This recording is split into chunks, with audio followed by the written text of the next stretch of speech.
That night, amid clinking glasses and phone camera flashes, I stood frozen as hot tea soaked through my dress, my mother smirking, my father saying, "Don't make a scene," while my aunt threw her head back laughing, "She deserves it." The smell of tea and humiliation clung to my skin, and in that moment, I decided I would return everything to them, publicly, legally, and right before their eyes. My name is Olivia Hart, and until that night at the Tacoma Yacht Pavilion, I'd convinced myself that family dysfunction was something you swallowed with a smile. The venue sparkled with everything the Hart family valued, crystal chandeliers reflecting off Puget Sound, a jazz quartet playing standards, and 200 guests who'd come to celebrate my parents' 40th wedding anniversary. My mother had orchestrated every detail to project perfection, from the ivory rose centerpieces to the professionally edited slideshow that conveniently omitted every family argument, bankruptcy scare, and bitter silence. I stood near the dessert table in my white sheath dress, a calculated risk, wearing white to someone else's celebration. But Mother had insisted all immediate family wear winter whites for the photographer. The dress cost me $800 I couldn't really spare, but in the Hart family, appearance debts were considered investments. The collision happened during the toast intermission. My mother approached with a tray of steaming tea service, her Botoxed face maintaining its practiced smile as she navigated through clusters of guests. I saw her coming, even started to step aside, but she adjusted her path with the precision of a guided missile. The tray corner caught my hip, and Earl Grey cascaded down my dress in a brown waterfall. "Oh, Olivia," she gasped, loud enough to turn heads. "How clumsy of me!" But her eyes held that familiar glint, the same one from when she'd accidentally scheduled my college graduation party during my finals week, or forgotten to mention my promotion at last year's Christmas dinner. The MC's microphone squealed as he stopped mid-announcement. Phone screens rose like salutes. The jazz quartet fumbled to a stop, and through the sudden silence came my Aunt Loretta's bark of laughter. She didn't even try to hide it, throwing her head back, her surgically tightened face stretching into cruel delight. "She deserves it," she announced to her table, to the room, to the universe. "Maybe this will teach her some humility." My father materialized at my elbow, his breath thick with scotch. "Don't make a scene, Olivia. It's just a dress." Just a dress. Just like it was just a loan when they borrowed $15,000 for their anniversary party and never paid it back. Just a misunderstanding when they gave my college boyfriend my new address after I'd specifically hidden it from him. Just family being family when they treated my waterfront cottage my inheritance, my sanctuary like their personal Airbnb. I stood there, tea dripping onto my shoes, watching my cousin Derek film the whole thing for his Instagram story, watching my mother accept sympathetic touches from guests while shooting me, looks that said I'd somehow engineered this humiliation myself, watching Aunt Loretta whisper something to her daughter that made them both giggle behind manicured hands. The bathroom attendant, yes. My parents hired a bathroom attendant, handed me paper towels that dissolved against the soaked fabric. In the mirror, I looked like I'd lost a fight with a coffee shop, but as I dabbed uselessly at the stain, something crystallized in my chest. Not anger was hot and reckless. This was cold, precise, architectural. I thought of every boundary they'd trampled, every borrowing that became permanent, every private moment they'd turned into family gossip. I thought of the cottage my grandfather had left me specifically, his will stating I was the only one who understood its value as sanctuary, not commodity. I thought of the security cameras I'd installed after finding my cousins there uninvited, the smart locks I'd added after my mother made copies of my keys for emergencies. Walking back into that ballroom, dress destroyed, dignity presumably following, I made a decision. I wouldn't wash this stain away with tears or rage or wine. I would wash it with something far more effective: truth, documentation, and the cold machinery of civil law. They wanted to make me a joke. Fine. But the last laugh that would be mine, served with proper legal documentation, and witnessed by everyone they'd ever tried to impress. The cottage on Bainbridge Island wasn't just property, it was the only thing in my life the Hart family hadn't managed to contaminate. My grandfather, Reed Whitmore, had been the black sheep who made good, a marine biologist who'd spent more time with tide pools than stock portfolios. While the rest of the family chased status in Tacoma's country clubs, he'd lived quietly on the island, studying barnacles and teaching kids about ocean conservation. His will had been specific, almost prophetic, to my granddaughter Olivia, who alone understands the difference between a home's value and its price. The lawyer had read it aloud 3 years ago while my mother's jaw clenched and Aunt Loretta muttered about favoritism. The cottage, a 1940s cedar-sided beauty with a private beach and deep-water moorage, was worth easily $1.2 million in the current market.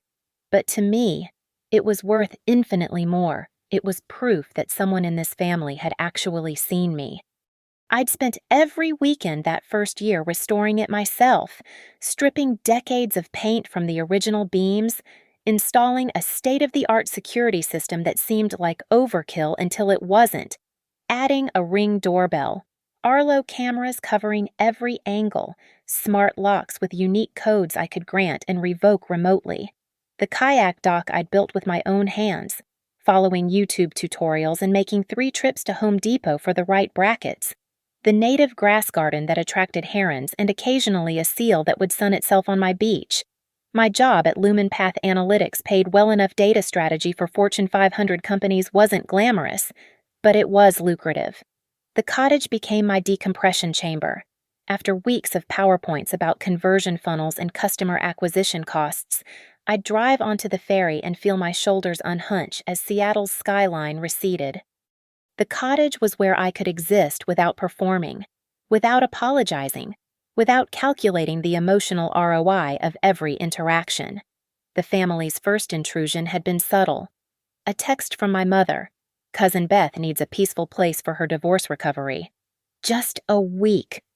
I'd said yes, stupidly, and returned to find my grandmother's quilts wine-stained, the antique coffee table ringed with watermarks, and a noise complaint from the neighbor about late-night parties. Beth hadn't even left a thank-you note. Then came the group chat. My father had added me to Hart Family Cottage schedule without asking. They'd divided my summer into 2-week blocks, assigning various relatives slots like it was a timeshare in Cabo.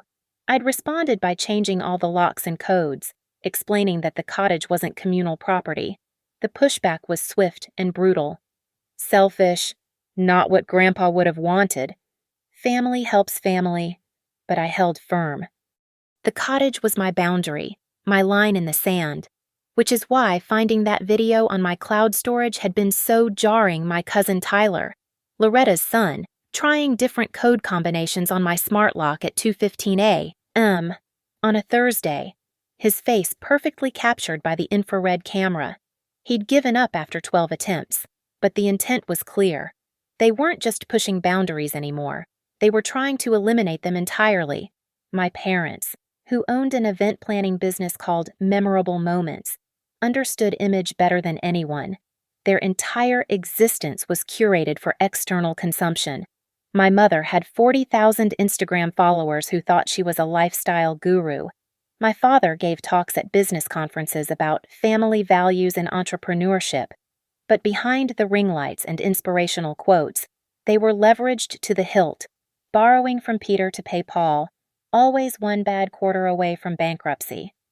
The cottage represented everything they resented, wealth they couldn't access, success they couldn't claim credit for, a space they couldn't colonize.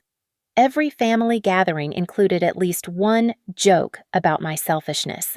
One aunt wondering aloud why I needed all that space for just myself. One cousin posting passive-aggressive memes about family bonds. Standing in that ballroom, dress still damp with humiliation, I realized something they'd never stop. Not until they'd worn me down, guilted me into submission, or found a way to take what they wanted anyway. The cottage wasn't just my inheritance, it was my last stand. And if they wanted a fight, I'd give them one.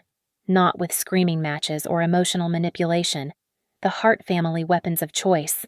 No, I'd fight with something they'd never see coming cold, methodical, perfectly legal retaliation. The morning after the anniversary party, I sat in my Port Orchard apartment with 17 video files open on my laptop. My dress hung on the bathroom door, brown stains set permanently into the fabric like evidence markers at a crime scene. But the real evidence glowed on my screen: Derek's Instagram story, 3 different guests' Facebook posts, and most importantly, the Tacoma Yacht Pavilion's own security footage, which their AV manager had quietly provided after I'd mentioned potential legal action and public humiliation causing emotional distress. The audio was the golden ticket. The venue's recording system had captured Aunt Loretta's voice with crystalline clarity. She deserves it. Not, it was an accident, or poor thing, but an acknowledgement of deliberate humiliation. In data analysis, we call this a definitive signal amid the noise. I'd found Nora Pike through a colleague who'd used her for a patent dispute. Her office in Seattle's Pioneer Square was deliberately unglamorous. No marble lobby, no panoramic views, just floor-to-ceiling law books and a coffee maker that looked like it could survive nuclear winter. Nora herself was 62, wore reading glasses on a chain, and had the demeanor of someone who'd eaten corporate lawyers for breakfast. "So," she said after reviewing my materials for 20 minutes in silence, "your family thinks boundaries are suggestions and property rights are communal. How very socialist of them." She pulled up Washington State's RCW codes on her monitor. "Here's what we can do legally. Defamation requires proving damages, which your stained dress and public humiliation cover. Trespassing is clear-cut with your video evidence. Harassment, especially digital, has expanded definitions now." I showed her Tyler's attempted break-in video, the cottage scheduling group chat, the pattern of borrowing that never included repayment. She took notes in shorthand, occasionally making small humming sounds that could have meant anything. "The 3-tier approach you mentioned," she said finally. "It's sound, but we need to be surgical. No emotion, no revenge language in any written communication. You're not getting even. You're establishing boundaries and seeking legal remedies for documented violations." We crafted the strategy like a data migration project. Phase 1, documentation and evidence preservation. I would download every text, email, and social media post, create timelines with timestamps, build an unassailable paper trail.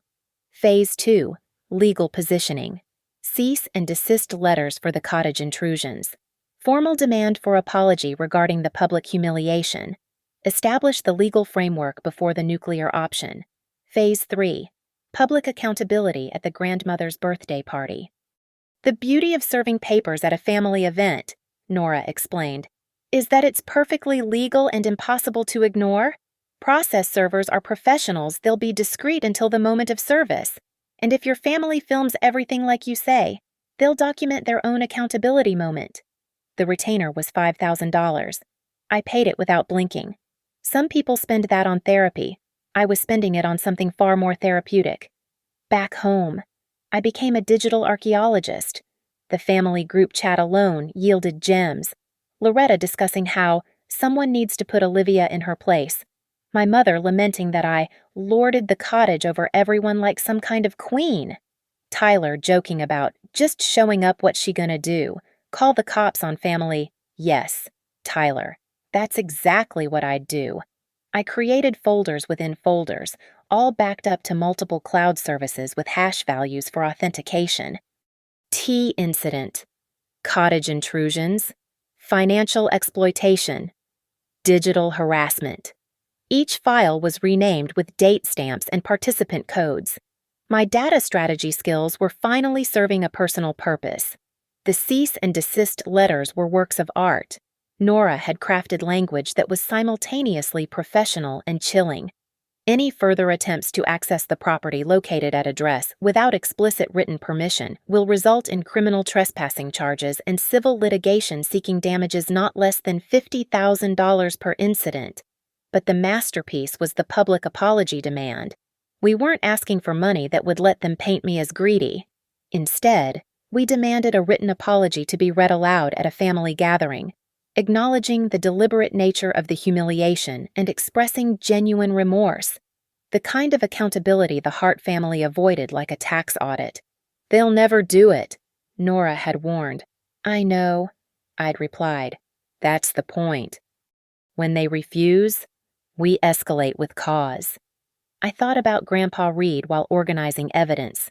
He'd studied ecosystems, understood that every action created reactions, that balance required both predators and prey. The Hart family had mistaken my quiet nature for weakness, my boundaries for suggestions. They were about to learn that in nature, the most dangerous creatures are often the ones that wait, watch, and strike with precision. 3 weeks to Grandma's birthday. 3 weeks to build an airtight case.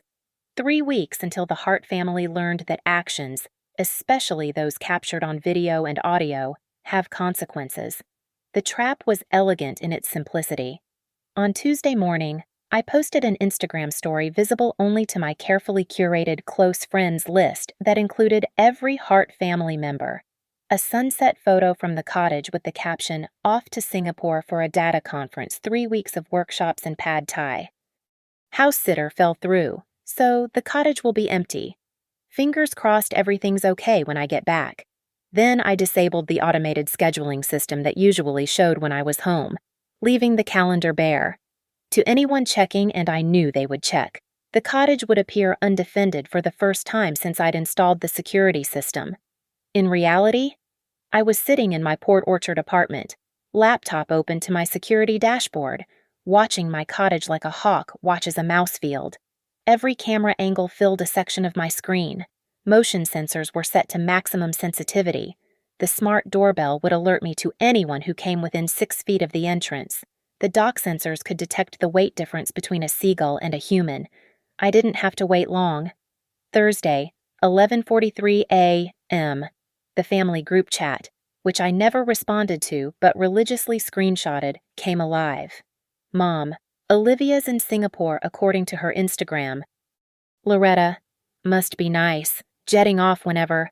Some of us have responsibilities." Tyler, "Wait, for how long?"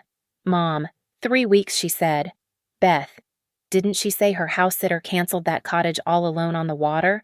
Someone could break in." Tyler, "Yeah, we should check on it. Family looks out for family." Right. The subtext was so obvious it might as well have been highlighted. I screenshotted everything, adding it to my folder labeled Conspiracy to Trespass. Friday, 2:17 p.m. Motion alert from the driveway camera. Tyler's Mercedes SUV, license plate clearly visible, pulled up to my cottage. He sat there for 3 minutes, probably psyching himself up or checking if any neighbors were watching. Then Beth's Honda joined him. They'd brought backup. I started screen recording. They approached the front door with the casual confidence of people who'd never faced consequences. Tyler tried the old code first, the one I'd changed 2 years ago. When that failed, he tried variations. Birth years, anniversaries. The kind of passwords people think are clever but are actually the first things any amateur hacker attempts. The smart lock recorded every failed attempt, each one a digital nail in the legal coffin I was building. Beth wandered to the windows, cupping her hands against the glass to peer inside. God, look at that view. She's so selfish keeping this to herself. Mom says Grandpa was losing it when he wrote that will.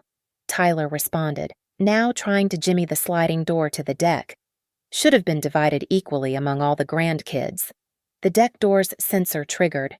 They'd managed to shift it enough to activate the alarm, not enough to enter, but enough to prove intent. I had everything I needed, but they kept giving me more. Tyler moved to the kayak dock. We could at least use the beach. It's not like she'd know. They spent another 20 minutes prowling my property, testing windows, discussing how unfair it was that I had all this space, every word captured by the exterior security microphones I'd installed after the first intrusion attempt. High-definition evidence of trespassing, attempted breaking and entering, and conspiracy to commit both. Saturday brought another gift. Mom and Loretta arrived together at 9:21 a.m. Parking just outside the property line like that somehow made it legal. They sent Tyler back, this time with a crowbar from Loretta's trunk. "For emergencies," she called it. The video caught him trying to pry open the basement window before apparently remembering that breaking and entering in broad daylight might have consequences. By Sunday, I had 4 separate incidents recorded, involving 6 family members. The cottage's motion sensors had logged 37 attempts to breach various entry points. The doorbell camera had beautiful close-ups of each perpetrator. The audio was clear enough for court transcription. Nora was ecstatic when I sent her the files. "This is Christmas morning for a lawyer," she said. "They literally filmed themselves committing crimes, multiple crimes, with license plates visible and faces unobscured. Monday morning, the cease and desist letters went out via certified mail, requiring signature confirmation. Each one was tailored to the specific violations caught on camera. Tyler's included screenshots of him with the crowbar. Beth's featured her attempting to climb through a window. The language was precise. You were recorded on date, at time, attempting unauthorized entry to private property. This constitutes criminal trespass under RCW 9A 52.0070. Further violations will result in immediate law enforcement involvement and civil litigation." The family chat exploded within hours. "Tyler, she was watching the whole time." "Loretta, this is entrapment, it's illegal." "Mom, Olivia, call me immediately." "Beth, I can't believe she'd threaten her own family with lawyers." I didn't respond. I just screenshotted, archived, and forwarded everything to Nora. We were building more than a case. Now we were building a monument to accountability. One time-stamped, geotagged, legally admissible piece of evidence at a time. Grandma's 70th birthday party was scheduled for Saturday evening at Cedar Crest Banquet Hall, the crown jewel of Tacoma's event spaces. Mom had been planning it for 6 months, treating it like a royal wedding. The Facebook event page had 200 confirmed guests. The hashtag #HelenTurned70 was already populated with pre-party excitement. The stage was set, literally and figuratively, for what my family assumed would be another heart triumph. I had my own preparations to make. First, I reached out to Marcus Chin, no relation despite the name, who managed Cedar Crest. He remembered me from the anniversary party, specifically the tea incident.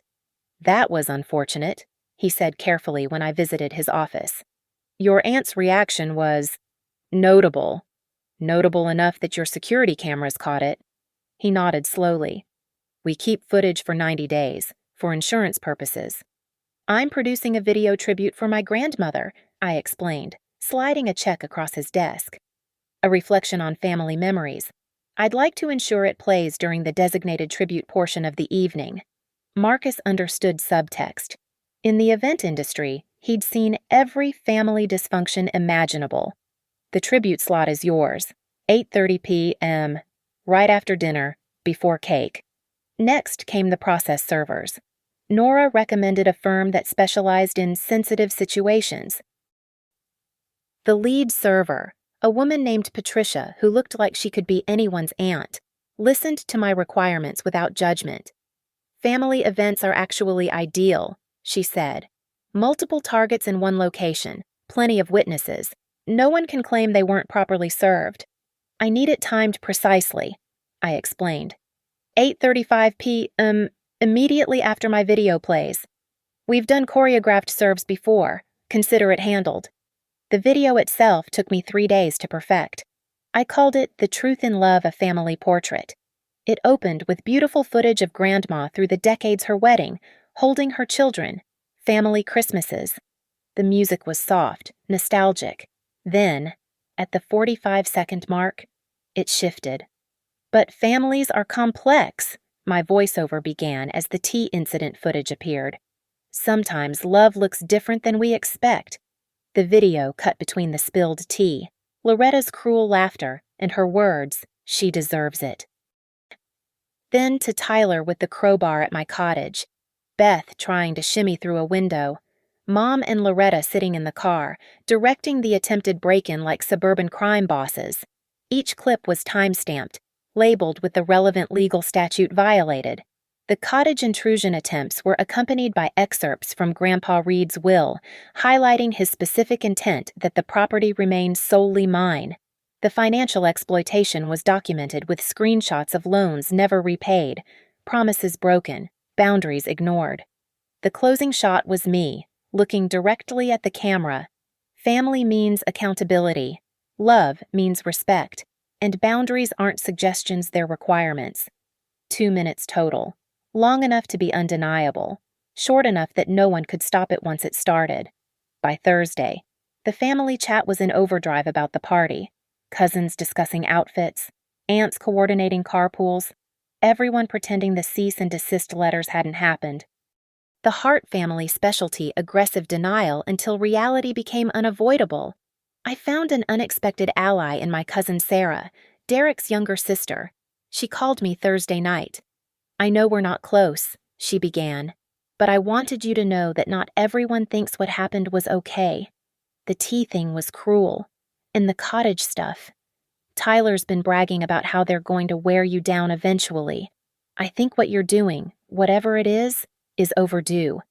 Will you be at the party?" I asked. "Wouldn't miss it," she said with something like anticipation in her voice. "I have a feeling it's going to be memorable." Friday afternoon. I confirmed everything with my team. Marcus assured me the video was loaded and ready. Patricia confirmed her servers would be in position, papers organized for rapid distribution. Nora reviewed the restraining order applications one more time, ready to file Monday morning when the courts opened. I also did something purely for myself. I bought a new dress. Not white this time, blood red. The color of consequences coming home to roost. It cost $1,200, which seemed appropriate. The tea-stained dress had cost $800, so I was billing them for emotional damages plus interest. My phone rang constantly Friday night. Mom, Dad, Loretta, even cousins I hadn't heard from in years. The vultures could sense something shifting in the air. I let every call go to voicemail, each desperate message another exhibit in my growing collection. Saturday morning, I woke up to texts from Tyler. "We need to talk." "Don't do anything stupid." "Family is everything." I deleted them all and pulled up my checklist instead. Video file backed up in 3 locations. Process servers confirmed and prepaid. Restraining order paperwork ready for filing. Security footage archived with hash verification for court admissibility. At my apartment in Port Orchard, I stood before the mirror in my red dress. I thought about Olivia from 2 months ago, standing in a yacht club bathroom, dabbing uselessly at tea stains while her family laughed. That Olivia had believed in keeping peace, in swallowing pride, in family first, even when family put her last. This Olivia, the one looking back at me with steel in her spine and evidence in her cloud storage, understood something different. Family wasn't about blood or obligation or forced forgiveness. It was about respect, boundaries, and consequences for those who violated both. The party started at 6 p.m. I would arrive at 8:25, 5 minutes before showtime. The legal documents were works of art, each one crafted with surgical precision. I spread them across my dining table like tarot cards foretelling the Hart family's future. 5 separate restraining order applications, one each for Loretta, Tyler, Beth, and yes, my own parents. The footage of them directing Tyler's attempted break-in made them accessories to criminal trespass. Nora had been thorough. Every I dotted, every T crossed with the kind of attention that made family court judges weep with joy. The compensation demand was calculated down to the penny. Security system upgrades $3,800 for the new biometric locks, motion-activated floodlights, and expanded camera coverage. Emotional distress from public humiliation, $5,000. Supported by the therapy receipts I'd actually started accumulating after the tea incident. Legal fees, $8,000 and counting. The total came to $16,800 coincidentally, just slightly more than the $15,000 I'd loaned my parents 3 years ago for their emergency that turned out to be a vacation to Maui. But the masterpiece was the public apology template. Nora had written it in language that couldn't be wiggled out of or reinterpreted. I acknowledge that on date, I deliberately participated in the public humiliation of Olivia Hart. My actions were intentional, cruel, and unjustified. I furthermore admit to attempting unlawful entry to private property and conspiring with family members to violate clearly stated boundaries. I apologize without reservation and commit to respecting all legal boundaries going forward. Each person would have to read it aloud, on camera, at a family gathering. The kind of accountability the Hart family avoided, like tax audits and marriage counseling. The genius of the documentation wasn't just its comprehensiveness, it was its digital immutability. Every piece of evidence had been uploaded to an Amazon S3 bucket configured as worm storage write once, read many. Once uploaded, the files couldn't be modified or deleted, not even by me. Each file had a cryptographic hash, a digital fingerprint that would reveal any tampering. I'd learned this technique from a forensic data case at LumenPath. Now I was applying enterprise-level data integrity to family dysfunction. I created a second backup using blockchain timestamping overkill. Perhaps, but I wanted every piece of evidence to be unimpeachable. Each video, screenshot, and document received a tamper-proof timestamp that would hold up in court for the next century. The Hart family could deny many things, but they couldn't deny mathematics. Thursday, before the party, I met with Nora one final time to review everything. She'd added a new element, a media strategy. If they refuse to comply, and they will refuse, we have options, she explained. Restraining orders are public record, so are civil suits. Local news loves a good family dysfunction story, especially when it involves prominent local business owners. My parents' Memorable Moments company depended entirely on their reputation. One viral story about them orchestrating harassment campaigns against their own daughter would destroy their business faster than a health code violation at a restaurant. I've also drafted cease and desist letters for potential social media defamation, Nora continued. If any of them try to spin this online, we're ready. Screen recordings of Instagram stories are admissible evidence. Deleted posts can be subpoenaed from social media companies. The folder she handed me was 2 inches thick. Labeled evidence tabs stuck out like accusations: criminal trespass, harassment, conspiracy, defamation, emotional distress. Each section contained prints of digital evidence with QR codes linking to the blockchain-verified originals. One more thing, Nora said, pulling out a slim document. Power of attorney for property matters. If they try anything while you're at the party, any emergency locksmith calls, any attempts to claim family ownership, I can act immediately on your behalf. I signed it with my grandmother's fountain pen. The one thing of hers I'd managed to keep before the family descended like locusts on her belongings. Friday night, I performed one final data verification. Every file was backed up in 3 locations: the worm storage, my encrypted local drive, and a safety deposit box containing a drive with everything.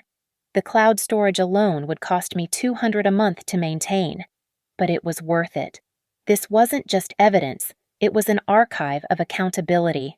I also did something symbolic. I created a digital dead man switch. If I didn't check in every 72 hours, the entire evidence package would automatically email itself to 3 local news stations, the Washington State Bar Association, and every single person on my parents' company mailing list. Mutually Assured Destruction. Family Edition. The process servers had their packages organized with military precision. Each target had their own manila envelope with their name clearly labeled. Patricia had studied photos of each family member, memorized their faces. We'll blend in as guests until the moment of service, she assured me. Then it's swift, professional, and undeniable. Saturday afternoon, I ran a final systems check. The cottage cameras were all operational, recording everything in case they tried one last break-in while I was at the party. My phone was fully charged with a backup battery pack. The video file was confirmed loaded at Cedar Crest, ready to play at exactly 8:30 p.m. I looked at the restraining order applications one more time. At the top of each one, in bold letters, Emergency Order for Protection Against Harassment. Once filed Monday morning, they'd have 14 days to respond before a hearing. 14 days to hire lawyers, craft denials, and realize that their actions had finally found consequences. The thought should have made me sad. These were my blood relatives, the people who were supposed to love and protect me. Instead, I felt something I hadn't experienced in years: control. Clean, documented, legally enforceable control. I arrived at Cedar Crest Banquet Hall at 8:25 p.m., my red dress cutting through the crowd like a warning. The ballroom was perfect, Heart Theater gold and cream everything, towers of white roses, a string quartet playing Vivaldi, 200 guests clustered around tables named after Grandma Helen's favorite places.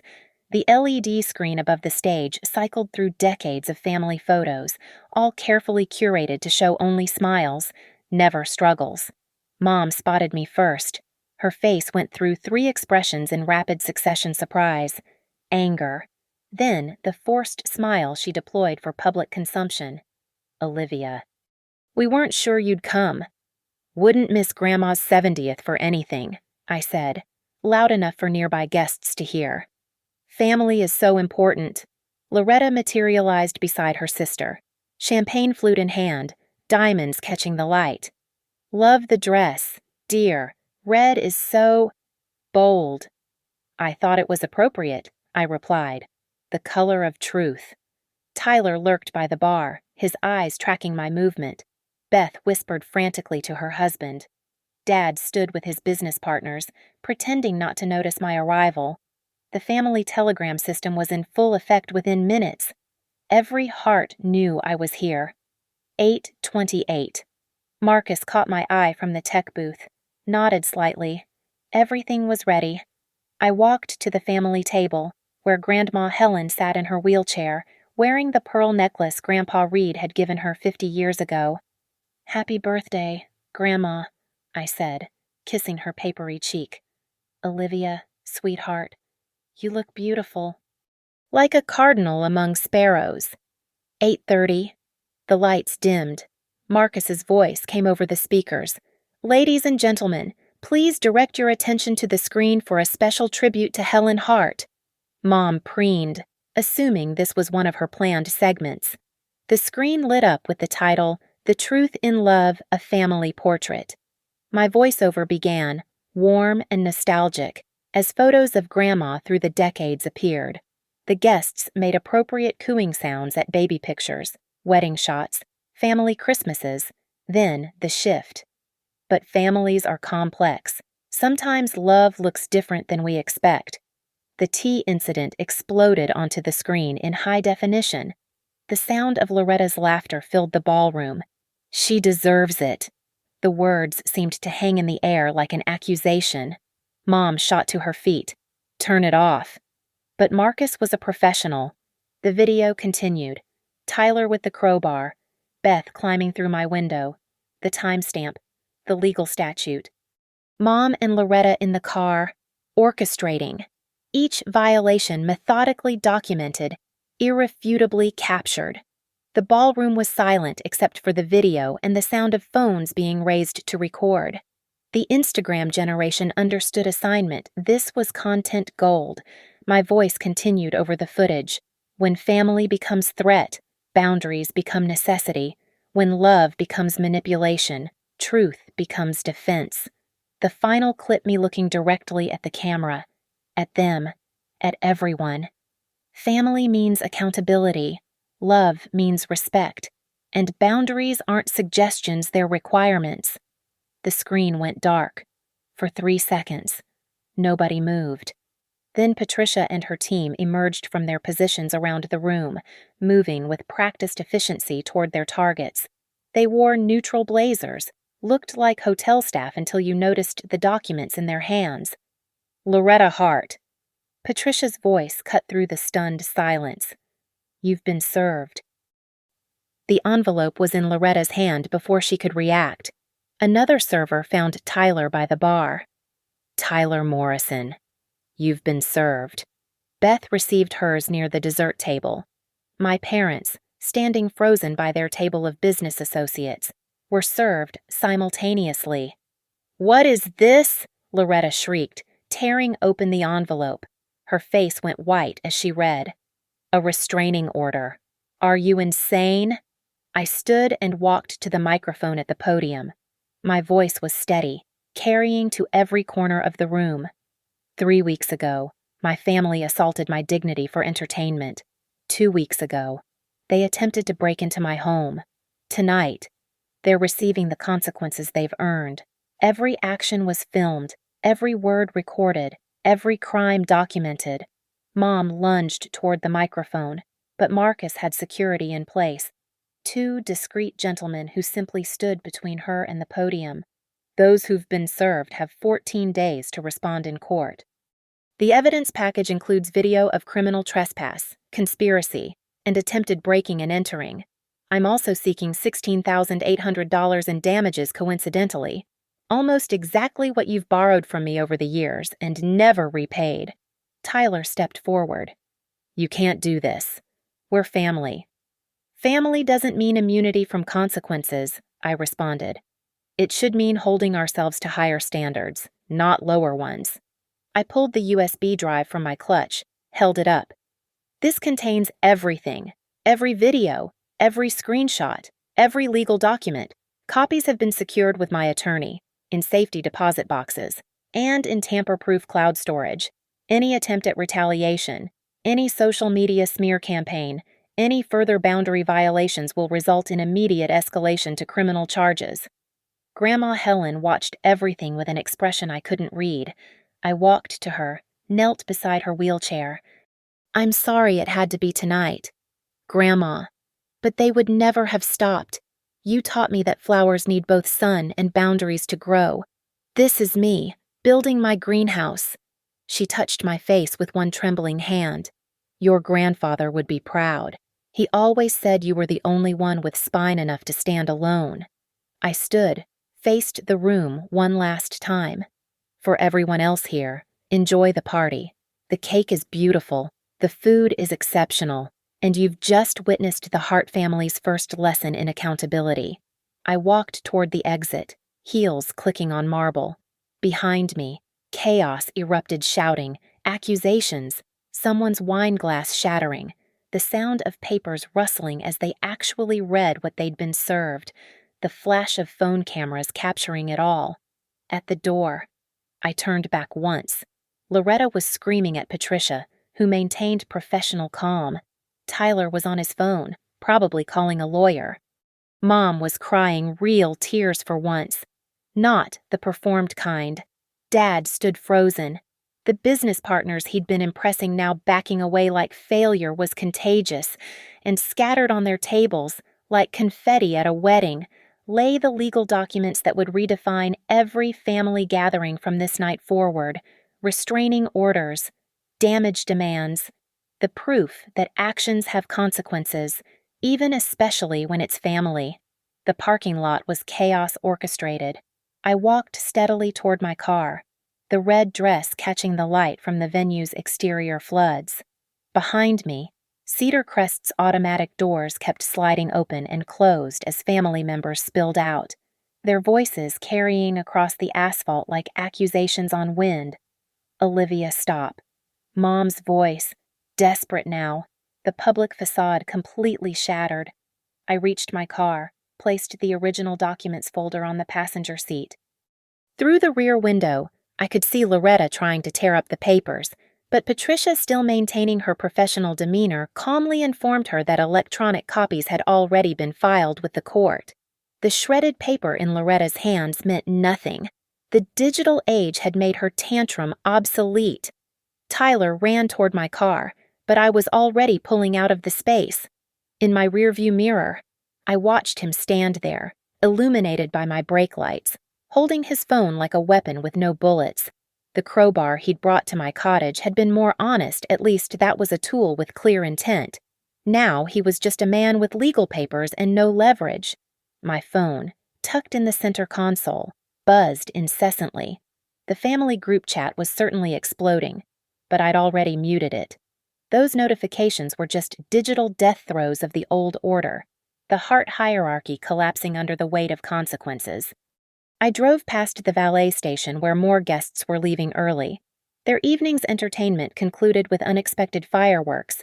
Several had their phones out, probably already posting to social media.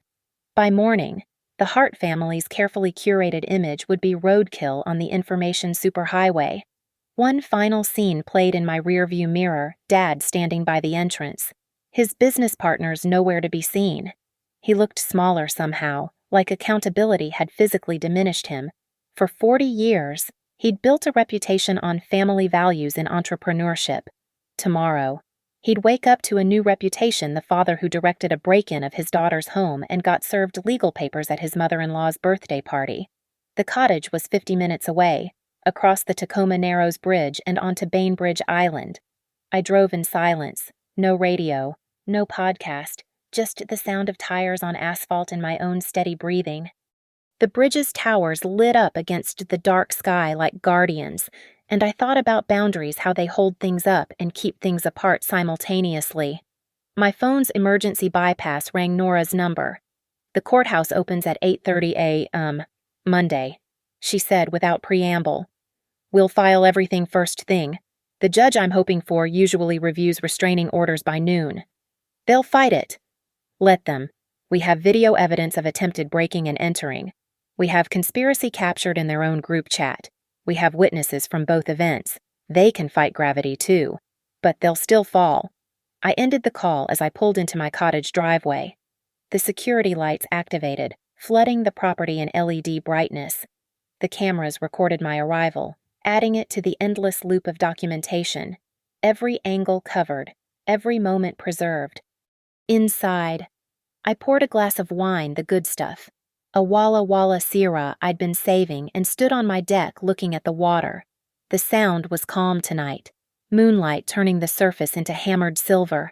Somewhere across that water, my family was probably huddled in emergency session, trying to figure out how to spin this, how to regain control, how to punish me for the unforgivable sin of holding them accountable. They'd never understand that this wasn't about revenge. Revenge would have been posting everything online, destroying their business with viral videos, using their own tactics against them. This was about something simpler and more powerful: borders. The cottage my grandfather left me came with property lines, and tonight, I'd simply enforced them. The law was just the surveyor's mark, visible and undeniable. My phone buzzed once more. A text from Cousin Sarah. "That was the most beautiful thing I've ever seen. Grandma Helen asked me to tell you she's proud." I didn't reply. Some things didn't need words. The wine was perfect, complex, layered, with a finish that lingered, like consequences, like truth, like the silence that comes after you've said everything that needed saying. Tomorrow would bring lawyers, angry phone calls, probably attempts at negotiation or threats of countersuits. The extended family would choose sides. Social media would light up with competing narratives. Mom's Instagram followers would get a different story than the one playing in those videos. But tonight, in my cottage by the water, with every door locked and every camera rolling, I was exactly where Grandpa Reed had envisioned when he'd written his will, understanding the difference between value and price, between family and relatives, between love and control. The red dress hung on the bathroom door again, but this time it was unmarked, victorious. No tea stains, no tears, no apologies. Just the color of truth, told in a room full of people who'd forgotten that cameras are always rolling, that actions echo, and that sometimes the black sheep isn't lost, she's just the only one who remembered to bring the receipts. The cottage was quiet except for the water lapping at the dock and the soft hum of the security system. Every entrance monitored, every boundary secured, every line drawn in legal concrete. They'd wanted me to break, to crumble, to dissolve like sugar in their tea. Instead, I'd crystallized into something harder: a woman with boundaries, backed by evidence, enforced by law, and absolutely, permanently, legally done with their shit. Thank you so much for listening to this story. I'd love to know where you're tuning in from. Drop a comment and let's connect. If this story resonated with you, please subscribe to the channel and share your thoughts below. Did you think Olivia went too far? Or was justice finally served? I read every comment and would love to hear your perspective on family, boundaries, and standing up for yourself. Until next time, remember, document everything, know your worth, and never apologize for protecting your peace.